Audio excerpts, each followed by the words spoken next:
Salut à tous, bienvenue dans ce nouveau numéro d'Arrêt au stand, l'émission 100% sport mécanique de Télé Grenoble, la moto, la voiture, les essais et les courses automobiles de la région. Aujourd'hui, nous sommes dans un atelier pépite au sud grenoblois, à Saint-Georges-de-Comiers. Nous allons visiter l'écurie VPS Racing. Allez, c'est parti. Alors VPS Racing, comme vous pouvez le constater, c'est 3 lettres. Ces 3 lettres, elles veulent dire V pour Mathieu Vaxivière, Panis pour Aurélien Panis et S pour Raphaël Serrano. C'est le nom des 3 associés de cette structure. Comme vous avez pu le constater, le P de Panis, forcément, c'est la 2e génération. C'est Aurélien, le fils d'Olivier, notre célèbre pilote de Formule 1 grenoblois. Nous sommes ici à Saint-Georges-de-Comiers et on va aller questionner un petit peu Aurélien et Raphaël Serrano pour en savoir un petit peu plus sur cette écurie de compétition de très très haut niveau. Allez, on y va.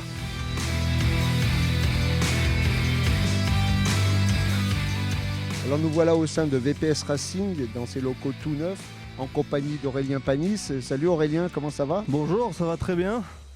Et en compagnie de Raphaël Serrano, un des 2 associés. Salut Raphaël, comment ça va? Bah écoute, top, merci de venir faire ce petit interview chez nous. Bon, alors comme on vous le dit, on est dans le sud grenoblois. Ici, on est venu dans des locaux flambant neufs. Comme je vous l'ai expliqué, VPS, c'est 3 lettres.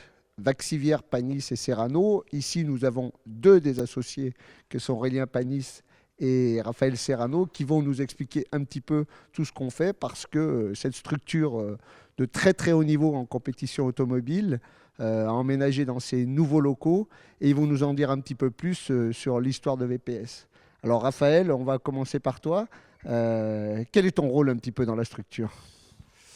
Mon rôle dans la structure, on peut appeler ça team manager, team principal, mais sinon la répartition entre Aurélien et Mathieu, c'est que moi je m'occupe plus de la gestion d'entreprise, parce qu'au-delà d'être une équipe de course, on reste aussi une entreprise. Donc moi je m'occupe de tout ce qui est administratif d'entreprise, gestion du personnel aussi, parce que on évolue au fur et à mesure, donc on a de plus en plus besoin de monde.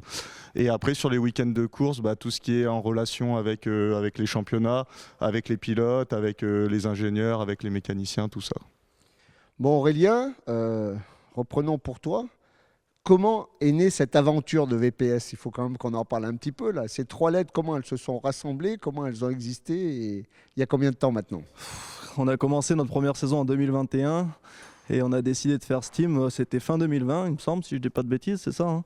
Sur le circuit d'Albi, un peu sur un coup de tête. On était allé sur Albi, je ne sais plus pourquoi, on devait rouler peut-être avec Mathieu un championnat de France, et en voyant les midgets, on a discuté un peu avec le promoteur de la midget et on s'est dit bon, pourquoi pas, on se lance les gars, parce que ça faisait un moment qu'on avait envie de faire un truc ensemble dans le sport automobile, et c'est parti de là. Donc midget première année pendant 2 ans, puis Alpine Cup et un nouveau projet dont on va parler qui arrive pour cette saison.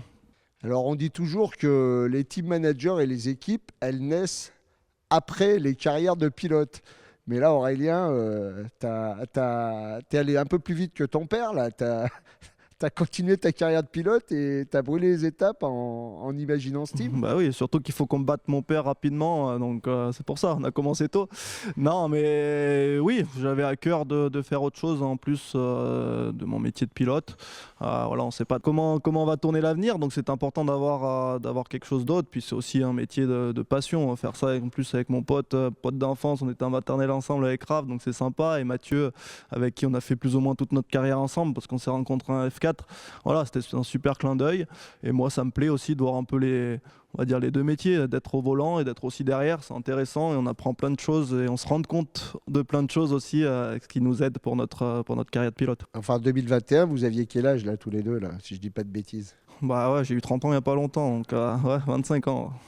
Donc Raphaël, monter une entreprise comme ça, c'est un peu comme n'importe quel type de structure, hein, une SAS avec des salariés, avec une gestion, avec, comme tu le disais tout à l'heure, ton rôle de responsable administratif.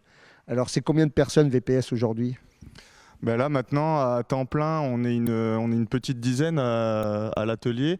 Et après, sur les week-ends de course, on travaille aussi avec, ça se fait beaucoup dans le sport automobile, avec des prestataires, ce qu'on appelle des freelances. Et on monte sur des week-ends de course à une vingtaine de personnes. Donc ça commence à faire une belle petite structure. Ben, c'est ce que j'allais dire, hein, c'est que avec toutes ces évolutions, hein, on va en parler, notamment les toutes dernières et les récentes pour cette nouvelle année qui démarre. Mais déjà au départ, première année, il n'y avait que des midgets, hein, c'est ça? Ouais, il y avait que des midgets. On, on s'est vite fait prendre à notre propre jeu, on va dire, parce qu'au début, c'était, voilà, on a commencé avec 4 midgets, on s'est dit, bah, on part comme ça, on voit ce que ça dit. On a gagné la première année, ensuite on a capitalisé la deuxième année, et là, bah, des opportunités se sont présentées à nous. On avait la volonté d'évoluer, le projet Alpine Cup est arrivé, et voilà, de fil en aiguille, maintenant, on continue de faire évoluer la structure et suivre un peu ce qui se passe dans les bons championnats en sport automobile, quoi. Bon, Aurélien, je pense que la fibre familiale a fait que on s'est tout de suite dirigé vers le haut niveau, hein. On va quand même refaire une petite présentation. Là, on est dans le monde du circuit, hein. On n'est pas dans le monde du rallye, on est sur les circuits. La midget, on peut quand même le dire, c'est un championnat d'accession à d'autres disciplines, mais on va dire que la graine de champion et de pilote a tout de suite mis la barre assez haute. Et en termes de structure et avec des objectifs sportifs, j'imagine. Oui, bien sûr. Je pense pas qu'on imaginait être là en 2021 quand même avec toutes ces voitures dans notre atelier. Mais c'est vrai que, comme disait Raphaël, on a eu des opportunités. Nous, notre but, c'est bien sûr de faire progresser VPS Racing. Et aujourd'hui, d'avoir 3 catégories et 3 programmes différents, voilà, je pense qu'on peut en être fier. Maintenant, il faut continuer de travailler, de faire les choses bien, parce que tout va très vite en sport automobile. Mais en tout cas, d'être là où on est aujourd'hui, je pense pas qu'on aurait pensé à ça en 2021. Et on a fait des beaux steps dont on est fier. 2021, il y avait quoi? 3 midgets, 4? 4 midgets. Ouais. 4 midgets. Et les résultats, ça donnait quoi fin de la première saison? Non, on a été champion dès la première année, donc ça aussi, on s'y attendait pas forcément, même si, voilà, avec Mathieu et Raphaël, on voulait que ce soit le plus professionnel possible, même si la midget reste une catégorie accessible, on voulait faire les choses bien. Et être champion la première année, c'était juste magnifique, surtout qu'on a concrétisé les 2 années suivantes avec 3 titres en midget. Donc voilà, commencer l'aventure comme ça pouvait pas être mieux. Bon, après, quand on prend la grille un peu des catégories, lorsqu'on va notamment sur le championnat de France de GT, que je côtoie un petit peu, il y avait l'Alpine Cup, forcément, marque française, l'Alpine. Tout de suite, ça vous a traversé l'esprit de rajouter une deuxième catégorie. Oui, on a eu une opportunité aussi. On avait nos petits pilotes de midget qui poussaient aussi derrière. Et c'est vrai que l'Alpine, c'est une superbe catégorie. Ça reste du sprint, un pilote par voiture. Et voilà, on a réfléchi pas longtemps. Et après, on s'est dit, bon allez, c'est le moment. On a fait nos preuves en midget, maintenant il va falloir s'attaquer un peu plus haut. C'était pas facile. Et on a eu la chance d'avoir des partenaires qui nous ont suivis, dont Alpine Grenoble. Donc on a créé, voilà, on a lancé cette aventure et aujourd'hui on le regrette pas du tout. Donc là, Raphaël, il faut recruter, rajouter des freelances, racheter un camion, racheter des remorques. Grosso modo, on repart à zéro, quoi. Il faut tout remonter, repartir de zéro. Donc c'était un nouveau programme, mais c'était très intéressant. Comme on l'a dit, on montait d'une catégorie. Donc on travaille sur des voitures un petit peu plus abouties, où il y a un petit peu d'ingénierie, il y a un peu plus de stratégie. Donc c'était très intéressant pour nous et pour la structure. Et là, on a des pilotes un petit peu qui viennent de partout, hein, au niveau national, hein. La sélection des pilotes pour l'équipe, alors qui c'est qui s'occupe de ça? Alors pour le coup, c'est plutôt Mathieu qui s'occupe de tout ça. Après, nous, c'est vrai qu'on a eu quand même pas mal de pilotes français. Majoritairement des pilotes français. L'Alpine Cup, c'est un championnat européen, mais il y a quand même majoritairement de pilotes français. Bon, et puis là, il y a quand même en tête cette volonté toujours de performance, hein. Chez VPS, on a vu ça. Donc on a vu qu'il y avait des pilotes, ouais, que vous suiviez d'une catégorie à l'autre, hein. C'est-à-dire, on considère que l'Alpine Cup, c'est quand même un cran au-dessus de la midget. Et vous arrivez à pérenniser un peu vos pilotes pour les faire monter. Il y a déjà ça en tête? Non, c'était le but aussi de VPS Racing, c'est aider les jeunes pilotes, voilà, leur donner notre expérience avec Mathieu et Raphaël aussi qui a toujours été dans le sport automobile d'un peu plus loin on va dire, mais qui a toujours été avec nous sur les circuits, etc. Donc nous on voulait aider les jeunes en faisant ça également, c'est nous ce qui nous motive et oui de créer cette filière c'était un but, je pense qu'il y a une logique de commencer par la midget puis faire le saut en Alpine Cup et derrière nous, c'est la filière endurance qui nous plaît aussi. Donc voilà, on a lancé un nouveau programme en endurance qui va être sympa pour cette année. Ouais, mais là, et tout ça, il faut quand même que ça arrive à suivre en termes de budget, parce que là, on est dans des structures complètement professionnelles, avec une dizaine de collaborateurs à temps plein. Donc, il faut quand même que tous les budgets arrivent à se boucler dans toutes les disciplines. Ouais, bah, c'est sûr que le sport automobile, c'est un très beau sport, mais c'est un peu un sport ingrat, on va dire, où bah, le budget, il a quand même une part importante, notamment dans notre catégorie et dans la filière qu'on veut mettre en place. Donc ouais, les budgets, c'est assez compliqué. Et plus on évolue dans les catégories, plus c'est des budgets importants, mais on a de la chance de compter sur de partenaires qui nous suivent depuis le début, voire même de nouveaux qui rejoignent l'aventure. Donc ça aide énormément. Bon, il n'y a pas très longtemps, Aurélien, je mangeais avec ton père à Vars qui me disait ils sont fous les jeunes, ils vont se lancer dans une nouvelle aventure, encore un cran au-dessus. Et là, il va falloir que tu nous expliques un peu ça parce que là, c'est pas une marche. On peut dire que de la midget à l'Alpine Cup, c'était une ou deux marches. Mais là, c'est 5 marches là, que vous allez monter, là, si j'ai bien compris, avec les nouveaux programmes qui viennent, on va bien le dire, compléter les autres. Hein. C'est pas remplacer les autres. Hein. Oui, Alors, c'est vrai. Mon père, parle-nous à un chaque peu des fois, nouveaux programmes. On a derrière nous la dernière voiture entrée, on va dire, dans les ateliers de VPS Racing. Aurélien va nous la présenter hein, parce que Non, là, pour le coup, il connaît. c'est une belle voiture, un peu plus grosse que les autres qu'on a dans l'atelier. Non, on est très fiers de monter notre programme cette année en LMP3, en Michelin Le Mans Cup, donc championnat d'Europe. Et on va avoir voilà, le soutien de Ligier, parce qu'on aura deux Ligier LMP3 dans nos ateliers pour faire rouler en Michelin Le Mans Cup. Donc c'est sûr que là, comme tu le disais, c'est un gros step. Mais voilà, je pense qu'on a fait un bon hiver, on a préparé ça durement. Raphaël a aussi recruté un très bon staff. On aura le soutien de Panis Racing qui est engagé en LMP2 cette année pour une année qui a une grosse expérience du P2 maintenant, parce que je ne sais pas combien de temps ça fait, mais ça fait quelques années qu'ils sont engagés en LMP2, donc c'est sûr qu'on pourra compter sur leur soutien. On a des très bons mécaniciens comme dans toute notre équipe, on a la chance d'être entouré par un super staff. Donc voilà, toutes les choses sont réunies pour faire une belle saison. Après, il faut rester humble parce qu'on va se battre contre des grosses équipes. Donc ça va pas être facile. Mais on va essayer d'aller les embêter dès notre première année. La catégorie Rennes en endurance, c'est l'hypercar. C'est ce qu'on voit les voitures gagner aux 24 heures du Mans. La catégorie inférieure, c'est le LMP2. Quand Aurélien faisait allusion au Panis Racing, il faut juste savoir que VPS et Panis Racing, c'est deux structures complètement différentes. Une dirigée par le papa et une dirigée par le fils. Ils vont bientôt être concurrents sur la piste si ça continue comme ça. Et le LMP3, c'est donc une catégorie un petit peu en dessous, mais on est déjà très proche du haut niveau, que ce soit en termes de pilotage, que ce soit en termes de championnat. On passe directement sur des manches européennes. Le Mans Cup, on est sur des circuits en Europe. Donc quand je disais tout à l'heure, c'est un gros step, c'est un gros step, que ce soit au volant de ces voitures, que ce soit au niveau de la structure, au niveau des ingénieurs, au niveau des mécanos, enfin au niveau du suivi. C'est-à-dire que plus on monte dans la grille de l'endurance, plus le niveau est élevé, mais on s'aperçoit que chez VPS Racing, on ne traîne pas trop, on va assez vite. Donc bientôt concurrent au papa, non? Vous allez bientôt vous tirer la bourre sur la piste, ça continue. Ouais, je sais pas, pourquoi pas. Ce serait sympa d'avoir Panis Racing contre VPS Racing, mais on verra tout ça. En tout cas, ouais, pour revenir sur ce que tu disais sur mon père, à chaque fois qu'il passe, il nous dit oh, vous êtes fous les jeunes, vous êtes fous. Mais il me l'a dit.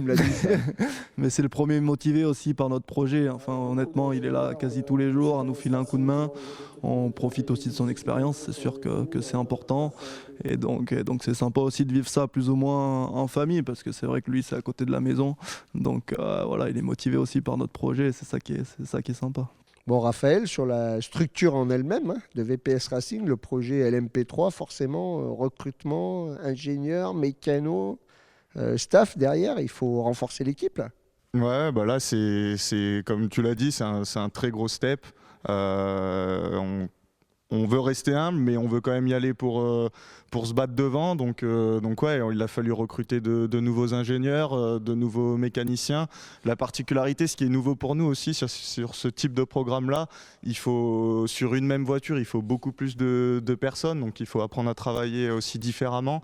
Donc c'est vraiment tout nouveau. C'est un très beau challenge, mais c'est quelque chose qu'on voulait vraiment et on est vraiment fiers de pouvoir le dévoiler cette année. Et puis sur ces programmes-là, on va se le dire, hein, en mid-jet, il y a encore de l'amateurisme. Hein, il y a des gens qui arrivent avec leur camionnette, leur remorque. En Alpine Cup, c'est déjà un step au-dessus. Mais là, on n'est que sur du pro-pro et du lourd-lourd. Là, la concurrence, ça fait mal. Là. Ça va être combien de voitures sur la piste là? Bah là, la liste des engagés, elle est sortie. Donc je crois qu'en LMP3, il y a plus d'une vingtaine de voitures. Et la particularité de cette année, c'est qu'en Le Mans Cup, ils ont fait une nouvelle catégorie, donc pro, où on peut associer des pilotes pro. Et donc nous, nos 2 voitures, elles seront engagées dans la catégorie reine, on va dire, de la Le Mans Cup. Et ce qui est intéressant aussi, c'est qu'on arrive dans une nouvelle homologation de voitures. Donc c'est sur du neuf. C'est ça, donc nouvelle voiture, donc ça va redistribuer, j'espère, un petit peu les cartes par rapport aux équipes qui, eux, sont là depuis un certain temps. Et puis le Graal de la saison sur cette catégorie, ça va être Road to Le Mans. On va dire l'ouverture des 24 heures du Mans. Quand on dit l'ouverture, c'est pas l'ouverture, c'est une vraie course, mais qui a lieu le matin même de la course. Et là, c'est un peu la pointe de la saison, non? C'est le gros moment, le temps fort, non? Oui, c'est sûr. C'est sûr qu'amener VPS sur le circuit des 24 heures du Mans, ça va être génial. Même pour nos pilotes, honnêtement, voilà, nos pilotes qui sont engagés en LMP3, ils rêvent d'aller en LMP2, pourquoi pas en hypercar et de faire carrière en endurance. Donc c'est sûr que d'avoir cette course d'ouverture, ça va être un plus pour tout le monde, pour l'équipe et pour les pilotes. Et je pense que ça va être de belles courses parce qu'il y aura, je sais pas, une cinquantaine de voitures sur la piste entre les GT3 et les LMP3. Donc ça va faire du spectacle. Ouais. Alors, comme j'avais eu l'occasion de le dire, il y a une époque, pas de leur jeunesse à eux, mais l'époque d'avant, on partait plutôt sur une carrière monoplace pour essayer d'aller vers de la F1 et après on se rabattait sur de l'endurance. Aujourd'hui, c'est plus du tout le cas. Il y a des vraies carrières de pilotes d'endurance qui partent un petit peu sur ce que vous avez fait chez VPS pour monter, on va dire, peut-être jusqu'en hypercar. Et là, c'est le Graal, c'est des Formule 1 aussi, quasiment, en termes de pilotage, les hypercars. Et nous, on peut que vous féliciter, puis d'avoir la fierté d'avoir, on va dire, une équipe et on va dire un team aussi proche de Grenoble et à ce niveau-là, quoi. On vous félicite. On va parler aussi un peu de notre région, parce que, comme on le sait, Aurélien, ton papa, qui aurait dû normalement habiter dans je ne sais quel autre pays et rester grenoblois, ça c'est une grande fierté. Bon, moi je suis dans le sud grenoblois, je le croise souvent et ça me fait très plaisir. Mais la volonté que VPS Racing soit sur la région grenobloise, c'était un vrai souhait pour vous de rester sur le secteur. Ouais, c'était une réelle volonté pour nous de rester dans la région. Nous, on est originaire de Vars. On a eu l'opportunité, quand on a lancé le projet, de s'installer, faire construire notre bâtiment. On a eu l'opportunité de s'installer à Saint-Georges-de-Comiers. C'est pratique, il n'y a pas de bouchon maintenant. C'est ça, c'est top. Non, on est dans une très belle zone. La commune, honnêtement, elle a été super. Et nous, c'était aussi notre volonté de faire rayonner le sport automobile dans la région grenobloise. Donc on avait vraiment à cœur de s'implanter et de rester ici dans notre région. Bon, on revient un petit peu sur les aspects budgétaires. La course automobile, le nerf de la guerre, on le sait. Il y a la partie sportive, mais il y a aussi le fait de pouvoir boucler les budgets. Quand on arrive sur ce très très haut niveau, on a des pilotes. Alors des pilotes qui viennent soit comme des pros, on va dire, qui arrivent à être payés. On a des pilotes qui viennent avec des partenaires qui sont accompagnés, on sait un petit peu comment ça fonctionne. Et puis aussi, on a des teams qui ont besoin de se structurer avec leurs propres partenaires, des partenaires de team. Alors dites-nous-en un peu plus sur le VPS Racing, parce que cette croissance fulgurante des 3-4 dernières années pour arriver à l'MP3, Raph, il est aux finances, mais il faut arriver à joindre les deux bouts quand même à la fin de l'année. Là, il y a un peu des partenaires de team. Oui, non, c'est sûr que ça coûte beaucoup d'argent ce sport, malheureusement. Mais oui, on est très heureux d'annoncer une collaboration dont on est très fiers avec monsieur Yves Forestier. Parce que cette année, en LMP3 et en Alpine Cup, le team va changer de nom parce que ça s'appellera Forestier Racing by VPS. Et nous, d'avoir la confiance d'une personne comme Monsieur Forestier qui a plus que réussi dans sa vie avec son entreprise Le Petit Forestier, voilà, on en est super fiers. Et c'est sûr que grâce à ça, on a pu mettre les choses en place aussi pour arriver, j'espère, directement prêt dans ce nouveau championnat. Et voilà, lui... Plus plein d'autres hein, qui viennent les partenaires, on va dire, plus de plein team. d'autres, plus plein d'autres. Mais ça, c'est vrai que ça va être le partenaire majeur cette année. Et après, on a plein d'autres partenaires typiquement Motul qui nous accompagne depuis nos débuts. Cette année, il y a Milwaukee qui rejoint l'aventure. Donc ça, c'est tous des partenaires qui nous aident. Plus tous les partenaires des pilotes qui viennent se greffer aussi dans chaque discipline. Partenaires des pilotes, on en a parlé, mais Alpine Grenoble, le centre Alpine Grenoble, que tu connais bien aussi, nous aide énormément aussi sur le programme Alpine. Et j'en oublie. Mais c'est sûr qu'avoir tous ces partenaires avec nous, sans ça serait compliqué d'être là où on est aujourd'hui. Bon, avec un partenaire majeur comme celui que vous avez eu, vous n'aurez pas de problème de clim dans la voiture normalement. Ça va être réfrigéré normalement. Ouais, je pense qu'il aura des bons conseils pour ça. Donc si les pilotes se plaignent qu'ils ont chaud, on dira d'aller voir Monsieur Forestier. Ils mettront un petit frigo à l'intérieur, ça devrait rafraîchir les pilotes. Alors Aurélien, quand on entend Aurélien, on a l'impression qu'il a l'âge de son père en tant que team manager. Oh, arrête. Mais comme il dit qu'il vient d'avoir juste 30 ans, il a aussi une carrière de pilote qu'il n'a absolument pas finie. On va en parler, mais on va revenir juste après la pause sur ta carrière sportive et ton actualité du moment. Allez, à tout de suite. Bon Aurélien, comme on le disait, tu es double fonction maintenant, un petit peu, team manager, chef d'entreprise, tout ce qu'on veut. Toi, c'était plutôt la Formule 4, le début de la carrière. La monoplace, on en est où là? Redis-nous depuis cette époque-là où tu en es. Non, c'était la monoplace, oui, en 2011, début de ma carrière en monoplace. C'est vrai que j'avais pas fait beaucoup de karting, j'avais pas beaucoup d'expérience, donc c'était pas facile les premières courses. Mais c'est vrai que je pense que pour un pilote, pour n'importe quelle catégorie, si le pilote a la possibilité de commencer par la monoplace, ça reste une belle école. Et moi, j'ai eu la chance de monter les échelons en monoplace avec la Formule 4, Formule Renault derrière et Formule 3.5 qui était à l'époque l'antichambre de la Formule 1. Donc j'ai vraiment adoré ces périodes monoplace en début de ma carrière. En plus, toi, tu as quand même fait les années F4 entre la FFSA Academy et tout le reste, c'était quand même... C'est un recrutement international, c'est les portes, les premières portes pour essayer d'aller vers la F1. Le niveau est hyper relevé, quoi. Non, le niveau est hyper relevé en monoplace. Battais contre des super pilotes qui ont réussi aujourd'hui. C'est vrai que j'étais la même année que Pierre Gasly, par exemple, en 2011 en Formule 4, ou que Mathieu, mon associé, qui avait gagné le championnat à l'époque en Formule 4. Donc voilà, aujourd'hui, on se retrouve dans différentes catégories. Et voilà, quand on reparle de ces souvenirs, c'est sympa. Ouais. Si on reprend un petit peu les 3 dernières années, là, fais-nous un petit résumé là. Non, les 3 dernières années, ça va être assez simple parce que ça va être la 3e saison aujourd'hui que je vais courir chez Boutsen VDS, une équipe belge. Il y a 2 ans, en 2023, c'était sur une Audi et depuis l'année dernière, Boutsen engage des Mercedes. Donc voilà, je suis très fier de continuer à rouler avec eux pour cette nouvelle saison 2025. C'est une équipe que j'adore, je me sens bien chez eux et j'ai la chance d'avoir un partenaire et une personne qui m'accompagne depuis des années qui est Monsieur Marc VDS. Donc voilà, moi je suis très fier. Comme on a dit, j'ai ces 2 fonctions, mais ça reste ma passion, ça reste de piloter aussi des voitures.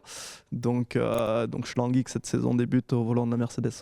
Donc ce qui nous présente Aurélien, c'est que là derrière nous on voit des protos. Juste avant les protos, comme on le disait, notamment sur les championnats de France mais d'Europe, les catégories reines, c'est GT4, puis ensuite GT3, c'est la discipline reine, on va dire des voitures qui pourraient ressembler à des voitures de Monsieur Tout-le-Monde, on va dire avec des portières.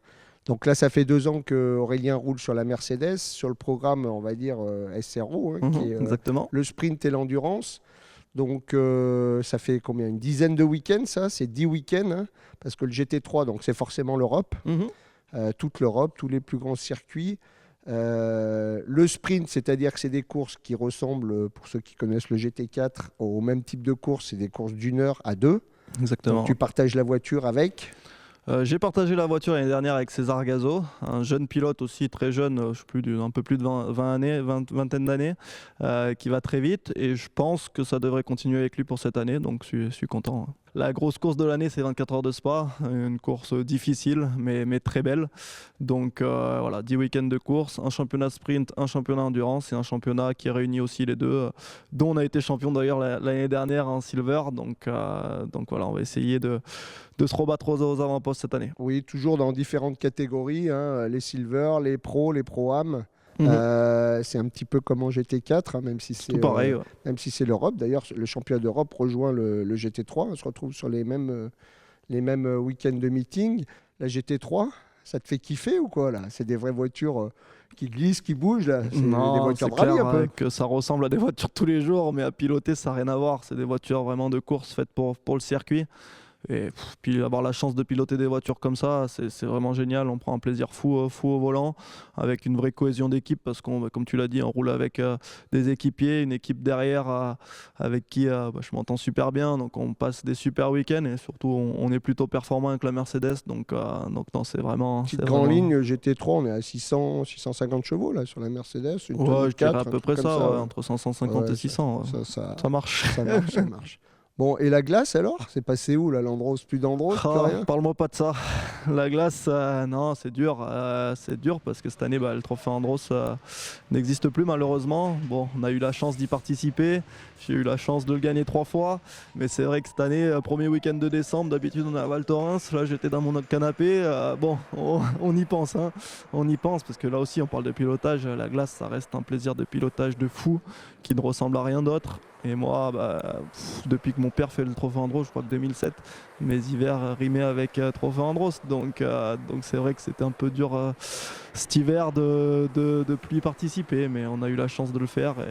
Et certains pilotes pro disaient que ça permettait aussi d'enfiler un casque pendant l'hiver, hein, de ne pas faire une coupure trop grande entre les dernières manches de circuit et les premières de l'année. Ça fait des bonnes petites coupures quand même. Non, clairement, on finit la saison fin octobre, là on la reprend pour la première course en GT3 en avril, donc c'est sûr que pour un pilote c'est long, il n'y a pas beaucoup de championnats pendant l'hiver et nous ça nous permettait de rester actifs parce que le trophée Andros, on peut dire que c'est fun, ça glisse et tout, mais c'était un trophée très très difficile parce que très intense, qui se joue sur des détails et ça nous permettait de rester en activité bien sûr.